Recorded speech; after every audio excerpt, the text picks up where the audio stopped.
Thank you, Chris, for introducing that. Considering he's my husband and he says that he needs better relationships, guess what that means? Right? I'm just making the connection here, okay? So I may have something to do with that here. Anyway, I want to start this out by stating this right out, okay? I'm just going to make it perfectly clear. I am not a very good cook. I'm not a good cook. I don't like to cook. I don't do it very well. But I do like to eat. There's the dilemma, right? But the thing is, I don't really care about what I eat because I'm not a very good cook, right? I'll go into the kitchen, I'll get some leftover boxed macaroni and cheese, pop that Tupperware lid right off that sucker, eat it cold right out of the bowl, and that's good enough for me. Topped with a bag of microwave popcorn and a few peanut butter cups, and we are golden. That's dinner to me. Might not be the healthiest, but hey, right? But hey.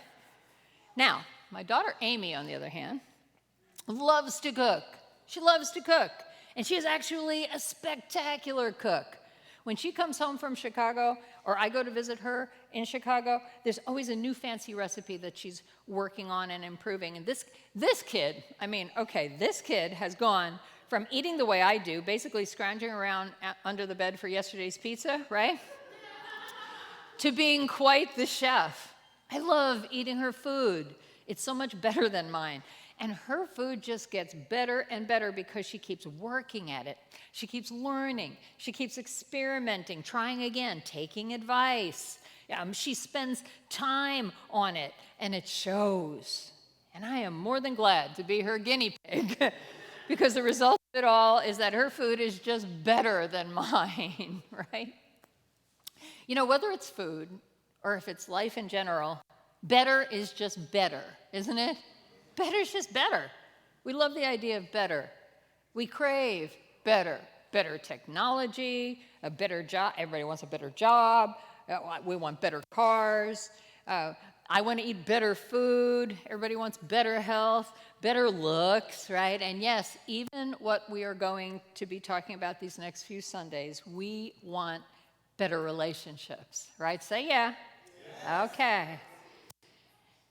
Now, just about everyone I talk to is either wishing the relationships that they already have are better, or they're looking for new relationships that are better than the ones that they've had in the past. Okay, if anyone here is needing a relationship in their life to be better, raise your hand. Oh, me too. Me too. I have a few that need to be better.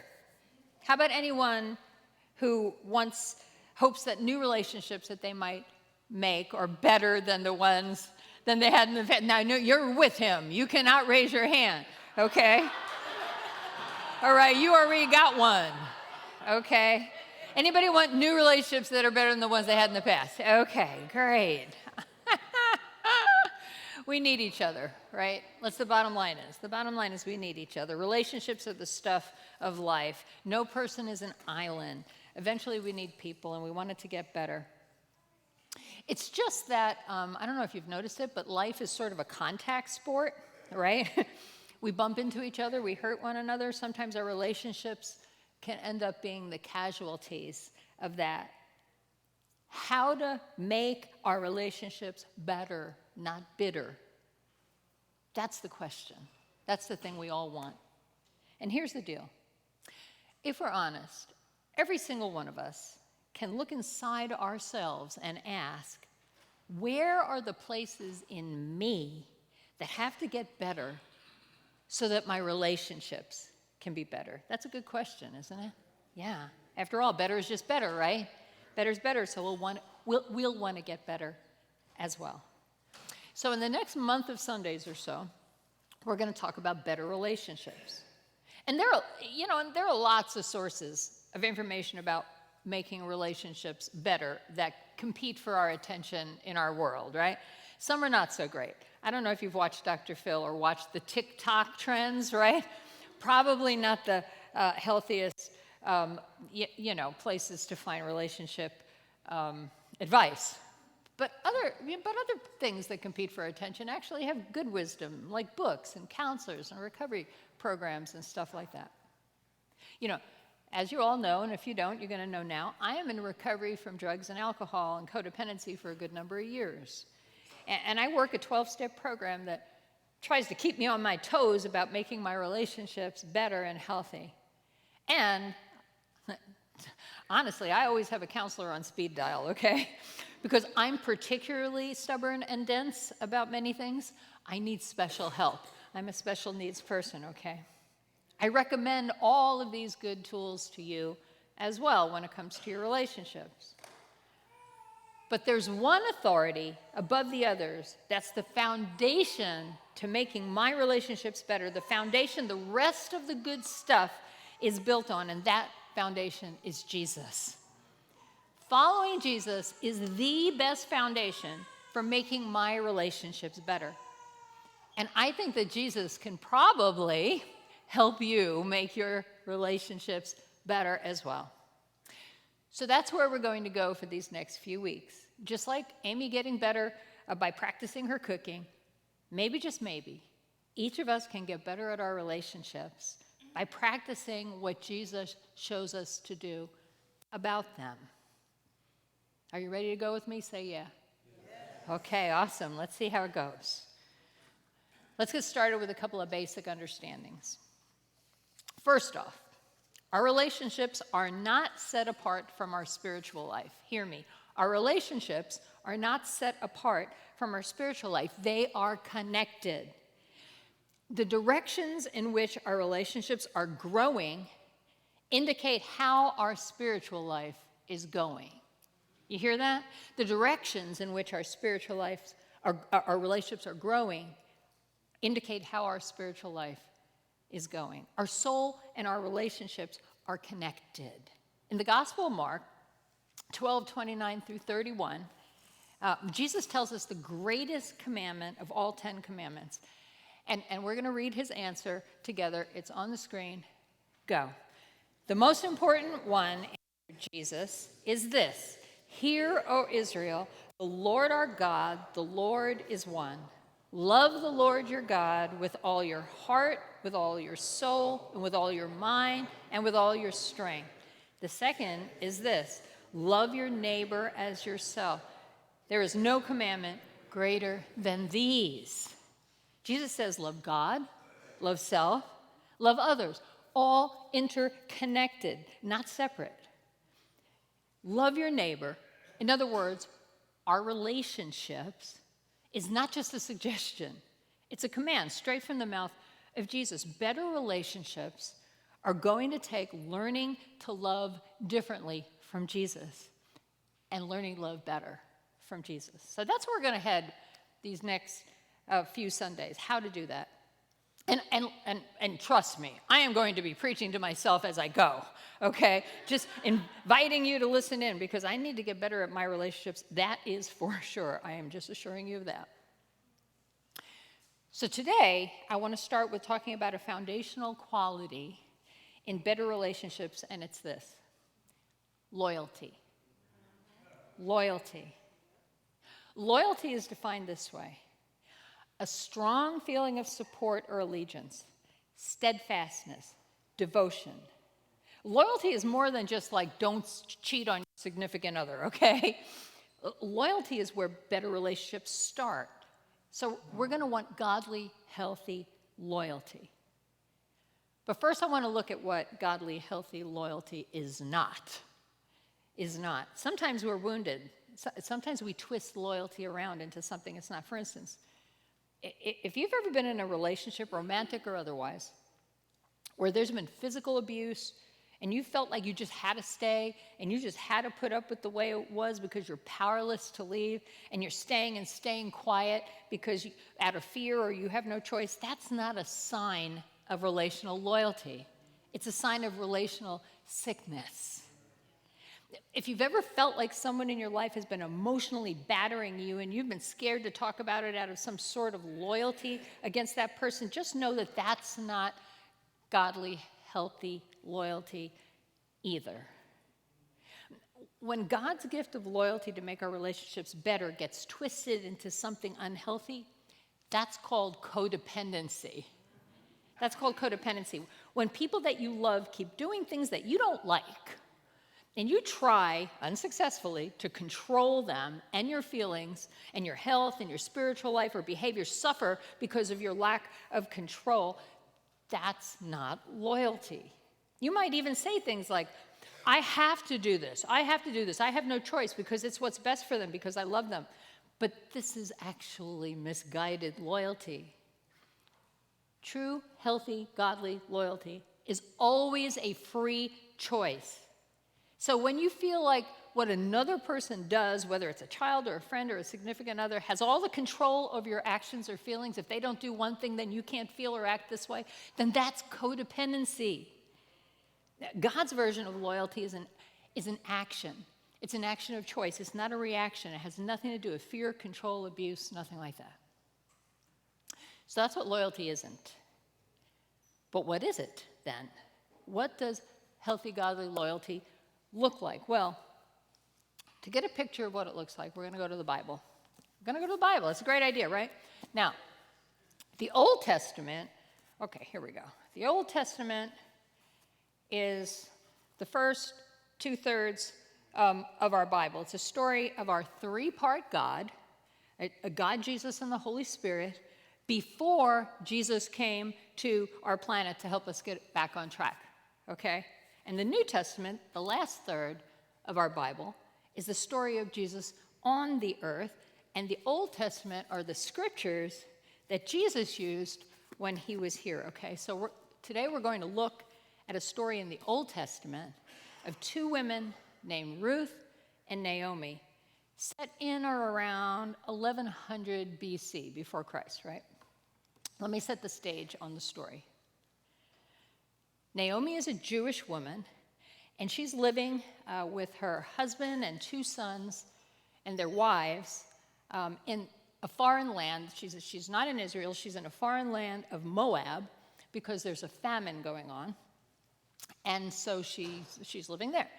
Naomi's daughters-in-law, however, they are from Moab.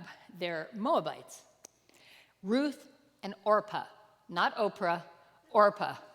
I have to check myself every single time I say it. Tragically, Naomi's husband and two sons die. And this leaves Naomi and her two daughters-in-law widowed. So Naomi tries to figure out what she's going to do now. And so she decides there's no reason to stay in Moab now. She's going to return to Israel. But remember, Ruth and Orpah, they're Moabites. So Naomi encourages both of them, just go back to your families, stay in Moab. You know, you're probably going to get married again. That's great. There's nothing for you here in Judah. There's nothing going to be here for you in Judah if you come with me. So no benefit to staying with me. Go. Just stay and I'll go. There's the background. And here's what the young women decide to do. And again, they wept together, and Orpah kissed her mother-in-law goodbye. But Ruth clung tightly to Naomi. Look, Naomi said to her, your sister-in-law has gone back to her people and to her gods. You should do the same. But Ruth replied, don't ask me to leave you and turn back. Wherever you go, I will go. Wherever you live, I will live. Your people will be my people, and your God will be my God. Wherever you die, I will die, and there I will be buried. May the Lord punish me severely if I allow anything but death to separate us. When Naomi saw that Ruth was determined to go with her, she said nothing more. So Orpah says goodbye and leaves, but Ruth chooses to stay, pledging herself to Naomi and Naomi's people and religion. Now here's the deal. Being a Moabite, Ruth's vow was not going to be an easy one to keep. At the time, Moabites were excluded from the Jewish community, even seen by many as enemies of God. Ruth would be a social outcast in Israel, probably never get to marry again. There was far more benefit for Ruth to stay with her family than to go with Naomi. So, if there was no legal requirement for Naomi to stay, for Ruth to stay with Naomi, and there was no benefit for Ruth to stay with Naomi. Why did Ruth do it? Was it codependency? Did she feel like she had to? Where did this decision come from? Ruth's decision was made from loyalty born of true love. Now, another word for this in the Old Testament is the word hesed.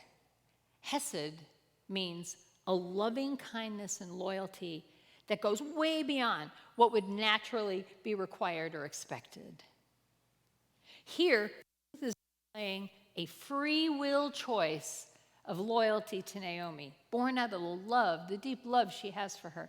This was not guilt. She was not being guilted into this.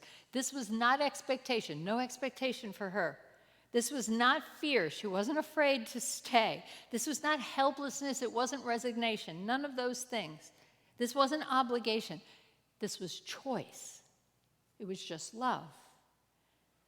See, it's one thing to say something like what Ruth said that sounds really beautiful, loyal, and loving, right? Wherever you go, I'll go. Wherever you live, I'll live. Your people will be my people. Your God will be my God. Wherever you die, I will die, and there I will be buried, right? Big words. But it's another thing to actually live those words out, right? Ruth didn't just talk the talk. She walked the walk. Because here's what happened after Ruth and Naomi arrived in Bethlehem in Israel, Ruth 2, 1 through 3. Now, there was a wealthy and influential man in Bethlehem named Boaz, who was a relative of Naomi's husband, Elimelech. One day, Ruth the Moabite said to Naomi, "Let me go out into the harvest fields and pick up the stalks of grain left behind by anyone who is kind enough to let me do it." And Naomi replied, "All right, my daughter, go ahead." So Ruth went out to gather grain behind the harvesters. And as it happened, she found herself working in a field that belonged to Boaz, the relative of her father-in-law, Elimelech. You see, Ruth's loyalty wasn't just an emotional pledge. She was willing to follow Naomi to Bethlehem, then roll up her sleeves and do the hard work and get working to help build a life for them there. Her kind words, her hesed, were matched with a willingness to live out those words. This is the next level of loyalty, isn't it?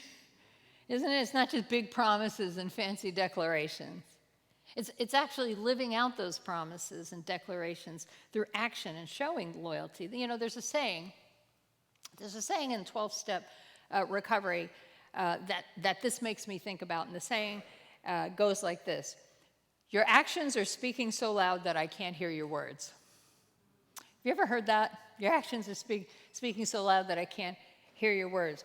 What that means is what you're doing doesn't look a lot like what you're saying.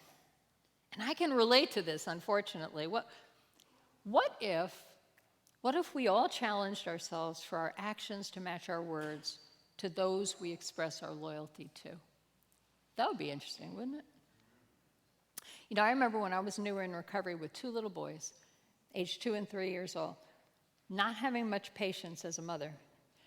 I had awakened from my drug and alcohol lifestyle, and I found that somehow I had these 2 kids, and I had no skills to raise them, none whatsoever. So somebody in AA suggested that I pretend that someone was visiting my house all the time, and that I should treat my kids when I was alone the way I would treat them in front of someone else. And that when I was in doubt, I should ask that imaginary person what I should do. And this worked for me because I was generally on my best behavior in front of other people, right? I think that suggestion assured that my kids survived the first couple of years of my sobriety. I'm just saying. You know, following up our good, loyal intentions with kind and healthy actions is a skill that we need to practice in order to get good at it.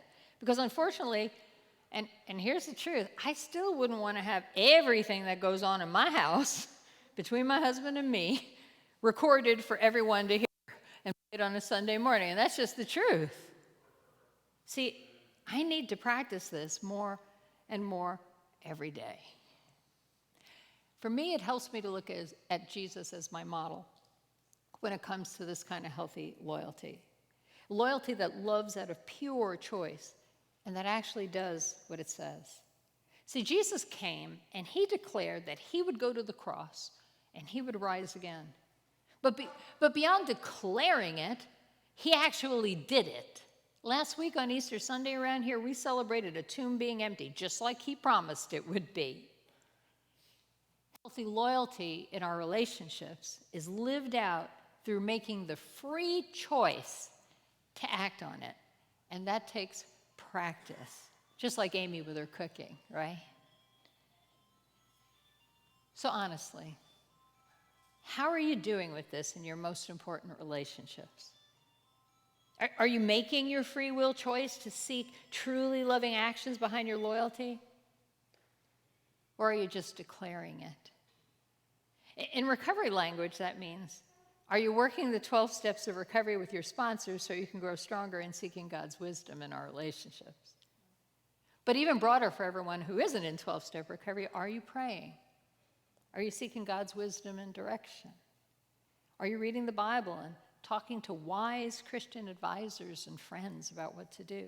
See, these are actions we can take that'll strengthen us and give us the wisdom when we need to make choices about how to live out our kindness, how to live out our hesed and love, when sometimes those relationships paths don't look so clear about what we should do or what we should say. Because relationships are complicated, in case you haven't noticed. And I know you have. We need lots of practice of this kind of healthy love. Now, you might think that pretending that someone was always visiting my house was a crazy way to ensure that my kids were well cared for and didn't get the brunt of my emotionalism and lack of self-control when I was earlier in sobriety. You may think that's crazy, but it worked. And here's the thing. Little did I know that as I navigated the difficulties of loyalty and kindness in my relationship with my children, people were always watching. People were always watching. See, something we may not realize is people are always watching us as we learn and as we grow and as we act. As Christians, we can turn people on to Jesus by the way we treat one another in our relationships. But the opposite is also true. We can also turn people away, and we can turn people off to Jesus by the way we act in our relationships. Ouch, right? So, in our Bible story, Ruth was being watched too. It made a big difference for her and for all of Israel and beyond. Let me explain what I mean. So, last we left her, Ruth began harvesting in a field owned by Boaz, right? And while working in the field, Boaz takes notice of Ruth, and here's what happens, Ruth 2:10-12. Ruth fell at his feet and thanked him warmly. "What have I done to deserve such kindness?" she asked. "I'm only a foreigner." "Yes, I know," Boaz replied, "but I also know about everything you've done for your mother-in-law since the death of your husband. I've heard how you left your father and mother in your own land to live here among complete strangers. May the Lord, the God of Israel, under whose wings you've come to take refuge, reward you fully for what you've done." See, Boaz noticed Ruth's loyalty. And see, back in those days, a male relative, they could redeem a widowed family member and take them as his own family. Boaz, who is related to Naomi's late husband, decides to redeem Naomi, and so he marries Ruth. Hesed, loving kindness, produces hesed, loving kindness. But there's an amazing conclusion to the story that even goes beyond Ruth. Boaz and Ruth give birth to a son with a pretty important distinction. And they named him Obed. He became the father of Jesse and the grandfather of David. Ruth and Boaz had a son named Obed, who had a son named Jesse, who had a son named David, who was King David of Israel. And centuries later, from the lineage of King David, a man named Joseph from Bethlehem, and his bride named Mary birthed and raised a son named Jesus, King of Kings, Lord of Lords.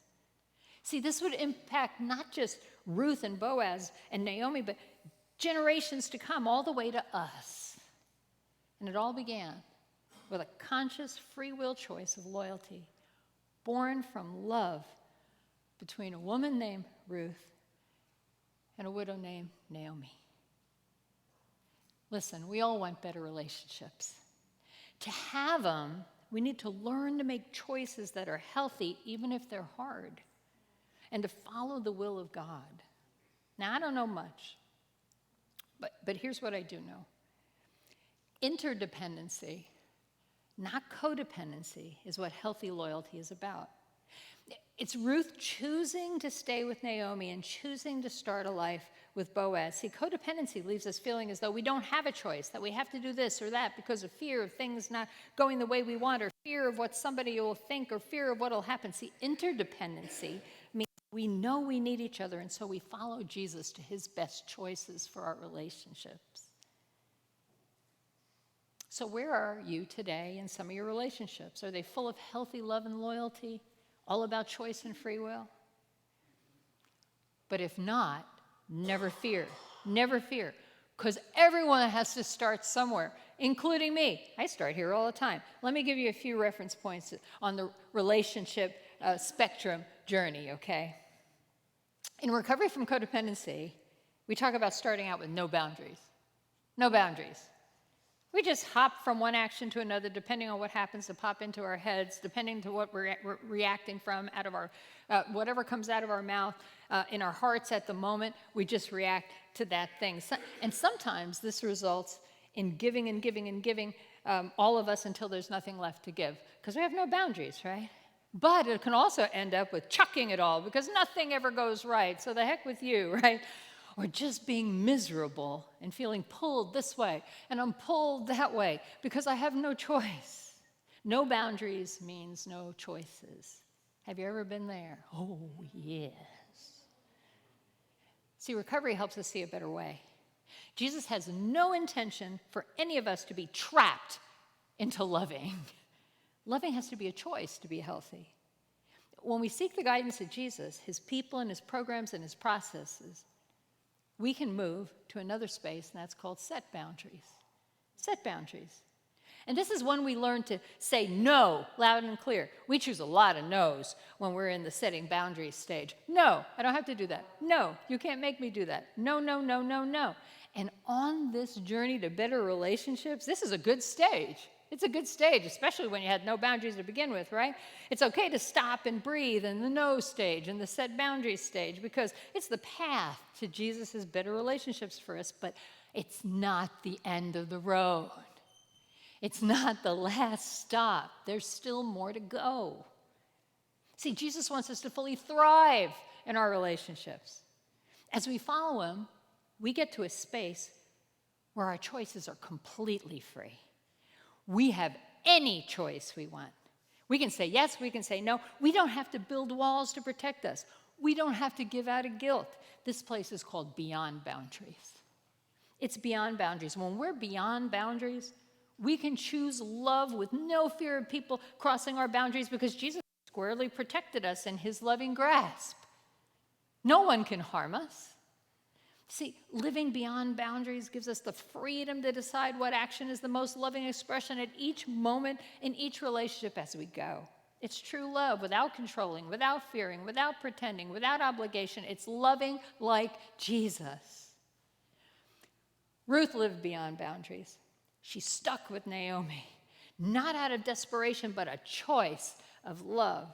Jesus lived beyond boundaries in all the choices he made in his life. He chose who would be his closest followers. He chose who he would heal and how he would handle his own family that didn't even believe in him. And most importantly, he chose to go to the cross and take all our sins. He did it out of love. He did not do it out of obligation. Say this with me today, friends. It's on the screen. Go.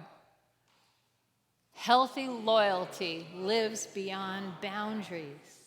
It's where we want to head for our better relationships. And it's a process, and it can only be done with Jesus as our guide and good mentors. See, you can't pretend. You can't pretend to be beyond boundaries. You can't. You can't do it. You have to go through it. But when you decide to take that journey, your relationships will get better. They will. So, how do we begin this journey to better relationships? Well, first, we decide to go with Jesus. We ask Jesus for them, right? Because Jesus wants to help us see with his eyes. He wants to help us feel with his heart. But he knows where you're starting from. See, he knows. He knows where I'm starting from. Jesus knows the truth of each of us, the good and the bad and the ugly. He sees the truth without judgment. He doesn't judge you where you are. He just knows the truth. And how we're living out some of our relationships usually gives us away as to where we are. You know, I'm going to ask Victoria and Jimmy to give out some cards right now. These are some meditation cards I want us to take a look at as we leave and as we go home. It's good to have things that we can practice in between the times that we're gathering together and hearing what's going on from the stage, right? And so as they give out those cards, I'm going to invite the band to come forward as well. Because maybe you and I, maybe we ought to look inside ourselves with as little judgment as Jesus does and identify those areas that are still wounded inside of us. The ways in which we aid in our own broken relationships. See, even when we do this stuff, it doesn't mean all our relationships are going to be easy or all the people are going to stay active in our lives. No, but Jesus wants to show us how they can be better, how our relationships can be full of the choice to love like he loves. Not the kind of love that hurts or coerces or controls or fears or is out of duty and obligation, but true love. In 12-step recovery, we learn to examine ourselves. Then we share what we find with someone, and then we become willing for God to begin to heal those parts in us that need it. And that's some of the stuff I'm sharing with you on these cards in this 5-minute devotion you can do between now and the next time we see each other next Sunday or before that. We usually pray something like this in recovery. My Creator, I am now willing that you should have all of me, good and bad. I pray that you now remove from me every single defect of character which stands in the way of my usefulness to you and my fellows. Grant me strength as I go out from here to do your bidding. So now you have the card with that prayer, with a few suggestions and questions. Take it home, read it every day. Begin to prepare yourself for the remaining messages in this relationship series. Because you said in the beginning you want better relationships, right? Say yeah. Okay, that's what you said. Now, my daughter Amy says that cooking great food is like showing love better and better and better. After all, you can't become a good cook without experimenting and learning and trying and taking time and starting all over again, hoping that what you produce will delight the one who you're feeding.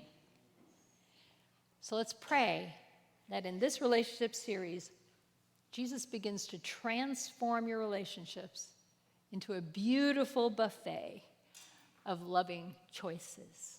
Part 2 next week. Let's stand for prayer.